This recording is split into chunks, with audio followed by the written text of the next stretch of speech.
Hello Andy, welcome back to my channel. It's me Neelima. Today's healthy recipe I want to show is palak rice. Very healthy, high protein diet. పిల్లలకు ఎంతో ఉపయోగపడే high protein lunch box recipe అండి ఇది. పాలకూర అన్నం చాలా టేస్టీగా ఉంటుంది. అది ఎలా చేయాలో చూపిస్తున్నాను చూడండి. ముందుగా నేను ఒక గ్లాస్ బాస్మతి బియ్యాన్ని చక్కగా వాటర్లో వాష్ చేసుకొని ఒక గ్లాస్ రైస్కు 1.5 గ్లాస్ వాటర్ యాడ్ చేసి ప్రెషర్ కుక్ చేస్తున్నానండి. ఇందులో ఒక స్పూన్ ఆయిల్ వేసామనుకోండి, అన్నం పొడి పొడిగా వస్తుంది. అన్నం ఉడకడానికి 3 విజిల్స్ అయితే సరిపోతుంది. ఆ తర్వాత పాలకూరను తీసుకొని చక్కగా ఆకులన్నీ తెంపుకొని 4-5 సార్లు ఫ్రెష్ వాటర్లో బాగా కడుక్కోవాలండి. ఎందుకంటే పాలకూరలో ఇసుక అనేది ఎక్కువగా ఉంటుంది. ఈ వాటర్ అంతా కూడా డ్రైన్ చేసేసి పక్కన పెట్టేసుకోవాలి. ఒక మిక్సీ జార్ తీసుకొని కడిగి ఉంచుకున్న ఈ పాలకూరనంతా కూడా అందులో ట్రాన్స్ఫర్ చేసుకోవాలి. ఆ తర్వాత అంగుళం ముక్క అల్లం తరుగును తీసుకోవాలండి. అలాగే 5-6 వెల్లుల్లి రెబ్బలు కూడా యాడ్ చేసుకోవాలి. దీంతోపాటు 3-4 మీ కారానికి తగినన్ని పచ్చిమిర్చిని కూడా యాడ్ చేసుకొని కొద్దిగా ఉప్పు, కొద్దిగా చక్కెర కూడా యాడ్ చేసుకోవాలి. చక్కెర చాలా లెస్ క్వాంటిటీలో యాడ్ చేయండి. ఇవి ఎందుకు అంటే గ్రీన్ కలర్ని రీటైన్ చేసి అలాగే పెడుతుందన్నమాట. లేకపోతే గ్రైండ్ చేసిన వెంటనే గ్రీన్ కలర్ కాస్త డార్క్ కలర్ అయిపోతుంది. చూసారు కదండి, పాలకూర పేస్ట్ ఇలా వచ్చిందనమాట. 2 విజిల్స్ వచ్చేసాయి. స్టీమ్ అంతా పోయాక రైస్ కుక్కర్ లిడ్ తీసి చూస్తే అన్నం పొడి పొడిలాడుతూ ఉంటుంది.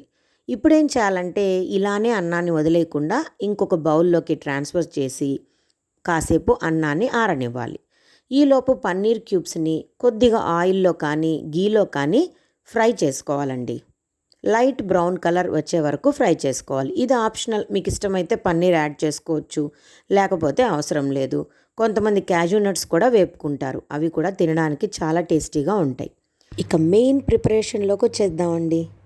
ముందుగా దీనికోసం మనం ఒక ప్యాన్ పెట్టుకొని కావలసినంత ఆయిల్ కానీ గీ కానీ యాడ్ చేసుకొని 2 ఇలాచి, కొద్దిగా దాల్చిన చెక్క, ఒక 4 లవంగాలు వేసుకోవాలి. ఇవి కాస్త ఫ్రై అయ్యాక 2 పచ్చిమిర్చి చీలికలు, ఒక పెద్ద ఆనియన్ని కట్ చేసి ముక్కలు చేసుకొని అందులో వేసి వేపుకోవాలి.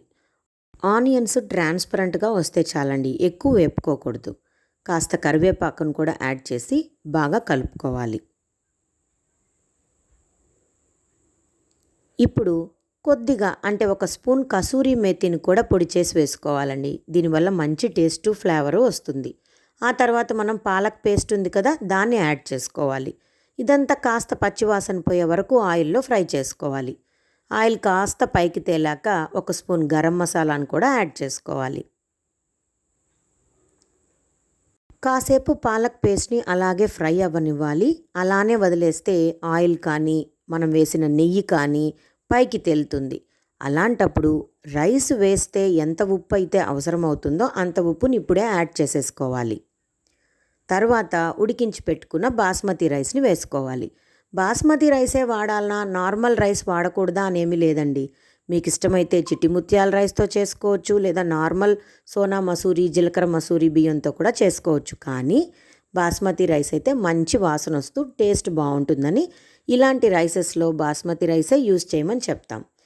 ఇప్పుడు లాస్ట్లో పన్నీర్ ముక్కలు మనం ఫ్రై చేసాం కదండి, అది కానీ కాజు ఫ్రై చేస్తే కాజుని కానీ వేసుకొని చక్కగా పాలక్ రైస్ని లంచ్ బాక్స్లో సర్వ్ చేసేసుకోవచ్చండి. మీ ఇంటికి గెస్ట్లు వస్తే కూడా ఏం పెట్టాలా అనే అనుమానం లేకుండా చిటికలో పాలకూర ఉంటే పాలకూర రైస్ చేసి పెట్టండి. వెరైటీగాను ఉంటుంది, హెల్తీగాను ఉంటుంది. మంచి రెసిపీ కదండి నేను చూపించింది. కాబట్టి తప్పకుండా ఈ రెసిపీని మీ ఫ్రెండ్స్కి షేర్ చేయాల్సిందే. మరి ఇంకెందుకు ఆలస్యం అండి, వీడియో చూస్తూనే ఒక లైక్ కొట్టి మీ ఫ్రెండ్స్కి, రిలేటివ్స్కి షేర్ చేయండి. Bye bye.